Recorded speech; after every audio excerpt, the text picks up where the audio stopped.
શિયાળાના દિવસો કઈ રીતે જતા રહે છે ને ખબર જ નથી પડતી. સવારથી બપોર તો કેમ પડી જાય છે એનો આઈડિયા જ નથી આવતો. અને જો સવારથી બપોરમાં કોઈનો ફોન આવી જાય કે પછી મોબાઈલ જોવામાં કે કોઈક અધર કામમાં બિઝી થઈ જાય એટલે પછી આપણું આખું જ રૂટીન ડિસ્ટર્બ થઈ જતું હોય છે. અને સવારથી બપોરમાં જો વચ્ચે વચ્ચે આપણે લંચની પણ તૈયારી કરતા હોઈએ છીએ. આજે મારે ખાવાની હતી રાતની વધેલી ઠંડી ખીચડી કે જેમાં હું સિંગ તેલ નાખી અને ડુંગળી અને ગુળ કેરી સાથે ખાતી હોઉં છું. મને બહુ જ ભાવતી હોય છે. કોને ભાવે છે મને કમેન્ટમાં જરૂરથી જણાવજો.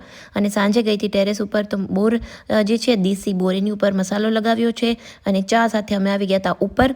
હું ને પ્રહાન થોડી વાર ઉપર બેઠા, મોર જોયા, બર્ડ્સ જોયા અને પછી નીચે આવી ગયા હતા. અમારે જવું હતું સ્કેટિંગમાં. અને આ વાળી કુર્તી છે ને મેં કચ્છથી લીધેલી છે. કેવી છે મને કમેન્ટમાં જણાવજો. એ પછી થઈ ગયો છે નેક્સ્ટ ડે. પ્રહાનને ટિફિનમાં ઉત્તપમ ભરી દીધા છે, ચા પીધી, મોર આવી ગયો હતો. અને આજે ગઈ હતી માર્કેટમાં શાકભાજી લેવા માટે.